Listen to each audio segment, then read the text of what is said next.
Good morning, welcome back to my channel GS world group संदेश।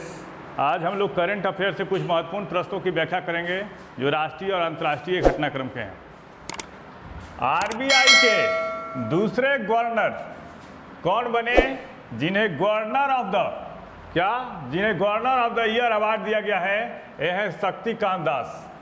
और RBI के दूसरे गवर्नर हैं और 2015 में तत्कालीन गवर्नर रघुराम राजन को यह पुरस्कार मिला था।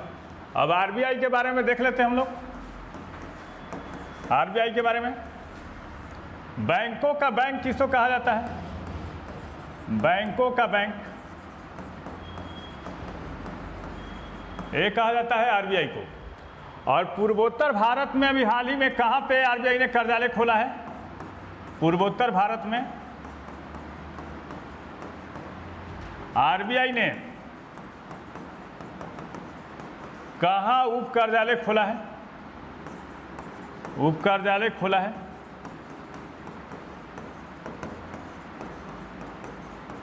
यह है कोहिमा, नागालैंड की राजधानी कोहिमा। आरबीआई की स्थापना भारत सरकार अधिनियम 1935 के अंतर्गत की गई थी। भारत सरकार अधिनियम 1935 के अंतर्गत की गई थी।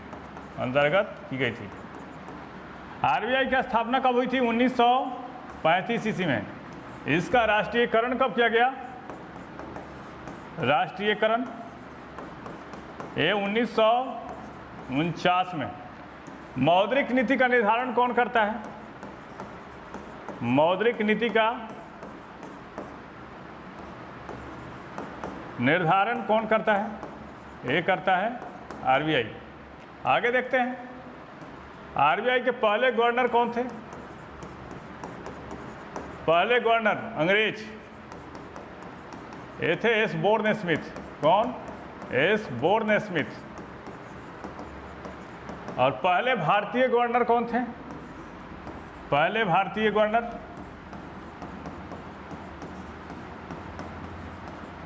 ये थे सीडी देशमुख। कौन? सीडी देशमुख। और आरबीआई का मुख्यालय कहाँ है? आरबीआई का हेडक्वार्टर ये कहाँ है? ये है मुंबई में। कहाँ है? मुंबई में। इसका आप लोग स्क्रीनशॉट ले लेंगे। यहाँ से क्वेश्चन आते हैं कि पहला गवर्नर अंग्रेज कौन था? एसबोर्न स्मिथ। पहला भारतीय गवर्नर सीडी देशमुख।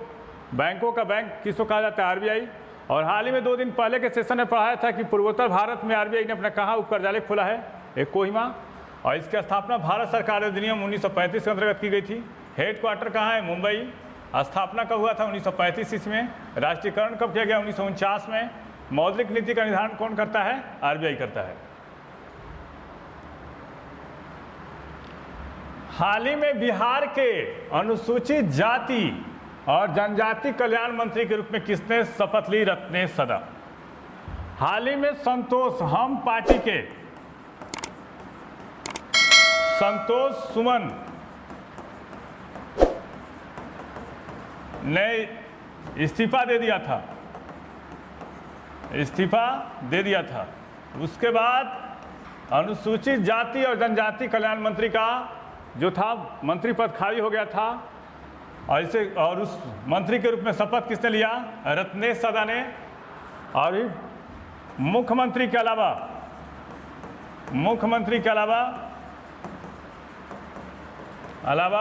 बिहार में मंत्रियों की संख्या कितनी है? बिहार में मंत्रियों की संख्या कितनी है? ये कितना है? ये है 30। अब बिहार के बारे में देख लेते हैं। बिहार में विधानसभा की सीटें कितनी? विधानसभा ये है 243। लोकसभा सीटें कितनी? लोकसभा है 40। राज्यसभा सीटें कितनी? ये है 16। विधान परिषद की सीटें कितनी? विधान परिषद ये है कितना? 75। आगे देखते हैं उदयपुर वन्य अभयारण्य कहाँ है? उदयपुर वन्य जीव अभयारण्य कहाँ है? यह है कहाँ पे? बिहार में। वाल्मीकि टाइगर रिजर्व कहाँ है? वाल्मीकि टाइगर रिजर्व ये है बिहार में। कैमूर वन्य अभयारण्य कहाँ है?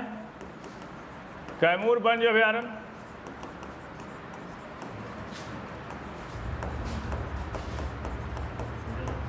गोगाबिल पक्षी विहार कहाँ है? गोगाबिल पक्षी विहार, गोगाबिल पक्षी अभयारण्य कहाँ है? ये कहाँ है? कटिहार में है, कटिहार में। आगे देखते हैं, बिहार में नीलगाय अभयारण्य कहाँ बनाया जाएगा? नीलगाय अभयारण्य इस संदेश प्रखंड में बनाया जाएगा। कहाँ पे? संदेश प्रखंड में बनाया जाएगा। बिहार में दूसरा तारामंडल कहाँ बन रहा है? दूसरा तारामंडल ये बन रहा है दरभंगा। चिड़ियाघर कहाँ बन रहा है? सबसे बड़ा बिहार का चिड़ियाघर ये बन रहा है कहाँ पे? अररिया में। ये क्या बन रहा है? चिड़ियाघर, चिड़ियाघर बन रहा है। देख लेंगे इसका, आप लोग स्क्रीनशॉट ले लेंगे। G20 देशों के कृषि मंत्रियों की बैठक कहाँ आयोजित की जाएगी? ये हैदराबाद में की जाएगी। G20 एस्टेब्लिश कब हुआ था?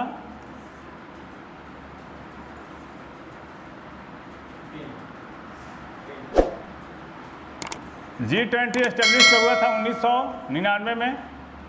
और 19 देश और एक यूरोपीय संघ है, एक यूरोपीय संघ है इसमें। 19 देश और एक यूरोपीय संघ है।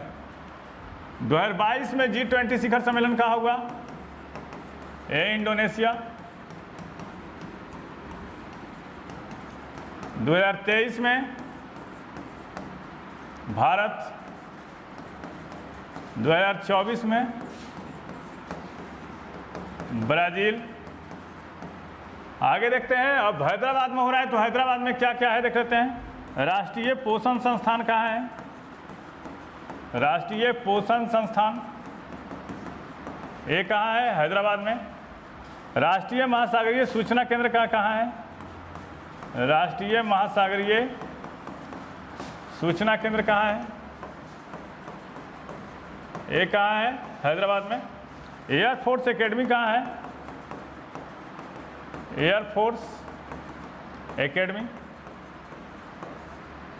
ये कहाँ है? हैदराबाद में। ग्रामीण विकास संस्थान कहाँ है? ग्रामीण विकास संस्थान ये कहाँ है? हैदराबाद में। ये चारों संस्थान कहाँ है? ये हैदराबाद में है। कहाँ है? हैदराबाद में। इसका आप लोग स्क्रीनशॉट ले लेंगे G20 के बारे में, और हैदराबाद में कौन कौन से संस्थान है उसको भी देख लेंगे। हाल ही में माउंट मेओन में विस्फोट हुआ, यह किस देश में स्थित है? फिलीपींस में। अब ज्वालामुखी के बारे में देख लेते हैं। तो हाल ही में किलाउ ज्वालामुखी में, माउंट किलाउआ ज्वालामुखी में विस्फोट हुआ था। ये कहाँ है? ये अमेरिका में है। मौना लोआ जो संसार का विस्तृत ज्वालामुखी है, ये कहाँ है? हवाई द्वीप। सेमरू ज्वालामुखी, सेमरू ज्वालामुखी ये कहाँ है? इंडोनेशिया। कहाँ है? इंडोनेशिया में। माउंट ताल, माउंट ताल कहाँ है? ये फिलीपींस। कहाँ है? Philippines. Mount Pinatubo, mount Pinatubo ये कहाँ है? फिलीपींस। चिम्बरेजो ज्वालामुखी, चिम्बरेजो ये कहाँ है? इक्वेडोर। आगे देखते हैं, ओजेस डेल सलाडो ज्वालामुखी ये कहाँ है? अर्जेंटीना और चिली की सीमा पर है। अर्जेंटीना और चिली की सीमा पर है। देख लेंगे इस बार। माउंट किलाउआ भी हाल फिलहाल में विस्फोट हुआ है, 4-5 दिन पहले के सेशन में पढ़ाया था। अमेरिका में है। मौना लोआ जो संसार का विस्तृत ज्वालामुखी है कहाँ है? हवाई द्वीप अमेरिका में है। सेमरू कहाँ है? इंडोनेशिया में। माउंट ताल कहाँ है? फिलीपींस में। माउंट पिनाटुबो कहाँ है? फिलीपींस में। चिम्बोरजो ज्वालामुखी कहाँ है? इक्वेडोर। और ओजेस डेल सलाडो ज्वालामुखी कहाँ है? ये अर्जेंटीना और चिली की सीमा पर है।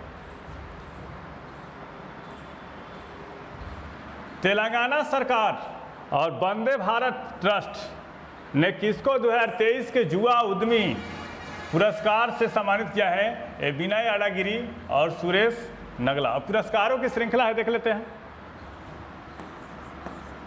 2023 का प्रिजर पुरस्कार किसको दिया गया? प्रिजर पुरस्कार जिसको आर्किटेक्ट का नोबेल कहा जाता है, ये दिया गया है डेविड चेपरफील्ड को। डेविड चेपरफील्ड। आगे देखते हैं। 2023 का एबल पुरस्कार किसको दिया गया? एबल पुरस्कार ये दिया गया लुइस कैफेर्ली को। किसको? लुइस कैफेर्ली। कैफेर्ली। आगे देखते हैं। 2023 का मार्कोनी पुरस्कार। मार्कोनी पुरस्कार एक किसको दिया गया? हरि बालाकृष्णन को। हरि बालाकृष्णन। आगे देखते हैं। 2023 का अंतर्राष्ट्रीय सांख्यिकी पुरस्कार किसको दिया गया? अंतर्राष्ट्रीय सांख्यिकी पुरस्कार। सांख्यिकी पुरस्कार एक किसको दिया गया? ये दिया गया है राधा कृष्ण राव को। राधा कृष्ण राव को दिया गया। इसका देख लेंगे एक बार। 2023 का प्रिजर पुरस्कार किसको दिया गया? डेविड चेपरफील्ड को। 2023 का एबल पुरस्कार लुइस कैफेर्ली को दिया गया है। 2023 का मार्कोनी पुरस्कार किसको दिया गया? हरि बालाकृष्णन को। और 2023 का अंतर्राष्ट्रीय सांख्यिकी पुरस्कार किसको दिया गया? राधा कृष्णन राव को दिया गया। राधा कृष्णन राव को दिया गया है। चंद्रयान 3 मिशन को किस रॉकेट से लॉन्च किया जाएगा? LVM-3 से। और पहला चंद्रयान मिशन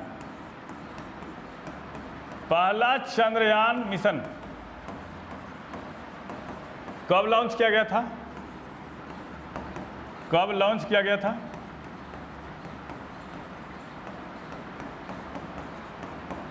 एक किया गया था 2008 में।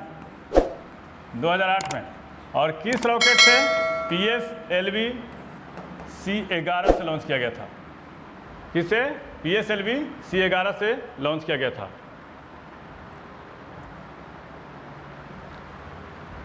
सिपरी की 2023 के रिपोर्टों के अनुसार दुनिया में सर्वाधिक परमाणु बम वाला देश कौन सा है? ये रसिया है। अब सिपरी के बारे में देख लेते हैं। सिपरी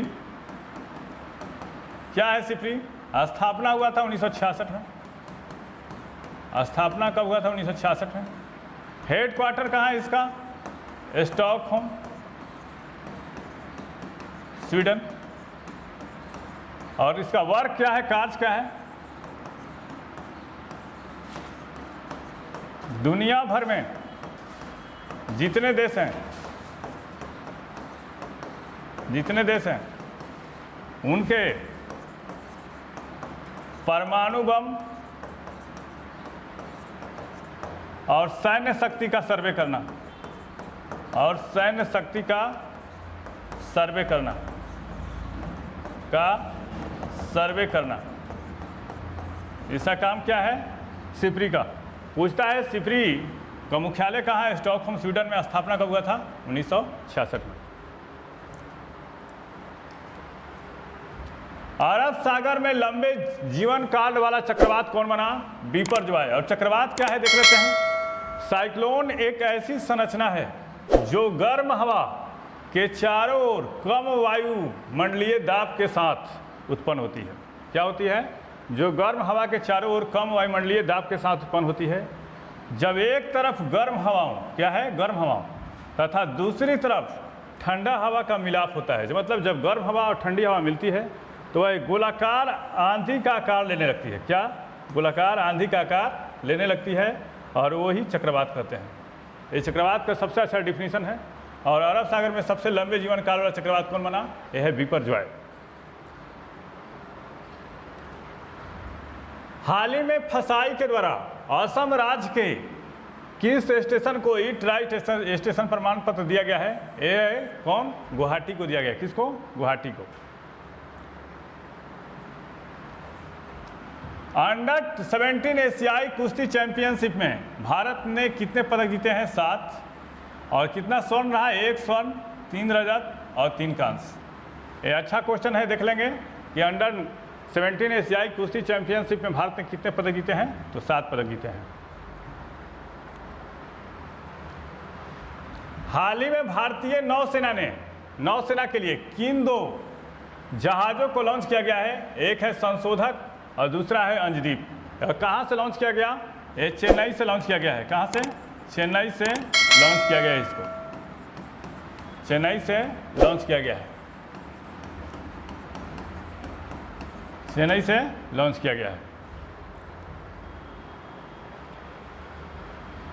15 जून को RTI एक्ट के कितने साल पूरे हो गए?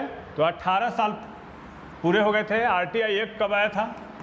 RTI एक्ट ये आया था 15 जून 2005 को। ये बार बार पूछता है कि RTI एक्ट आया कब था?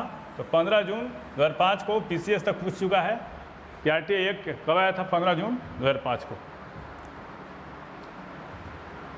हाल ही में इवोल्व मिशन को किसने लॉन्च किया है? CDB। अब CDB के बारे में देख लेते हैं। CDB इसकी स्थापना कब हुई थी? 1990 में। मुख्यालय कहाँ है इसका? लखनऊ। कहाँ है? लखनऊ। कहाँ है? लखनऊ है। इवोल्व मिशन किसने लॉन्च किया है? तो CDB ने लॉन्च किया है। हाल ही में किस राज्य ने ई-स्कूटी योजना को, कौन सी योजना? ई-स्कूटी योजना को मंजूरी दी है? यह है मध्य प्रदेश। अब मध्य प्रदेश के बारे में देख लेते हैं। मध्य प्रदेश में विधानसभा की सीटें कितनी हैं? यह है कितना? 230। मध्य प्रदेश में लोकसभा की सीटें कितनी हैं?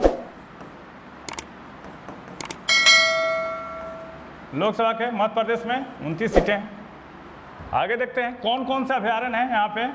तो पेंच अभयारण्य है, पेंच अभयारण्य, कूनो नेशनल पार्क है, शिवपुरी नेशनल पार्क है, Shivpuri national park, Durgavati tiger reserve, Durgavati tiger reserve कहाँ है? यह है मध्य प्रदेश में। और मध्य प्रदेश की जीवन रेखा किसको कहा जाता है? जीवन रेखा ये नर्मदा को कहा जाता है, नर्मदा। और हिंदी में इंजीनियरिंग की पढ़ाई शुरू करने वाला भारत का पहला राज्य कौन था? हिंदी में इंजीनियरिंग की पढ़ाई शुरू करने वाला, इंजीनियरिंग की पढ़ाई शुरू करने वाला, पढ़ाई शुरू करने वाला भारत का पहला राज्य कौन बना था? ये बना था MP। मुख्यमंत्री कौन है अभी? शिवराज सिंह चौहान। कौन है? शिवराज सिंह चौहान है।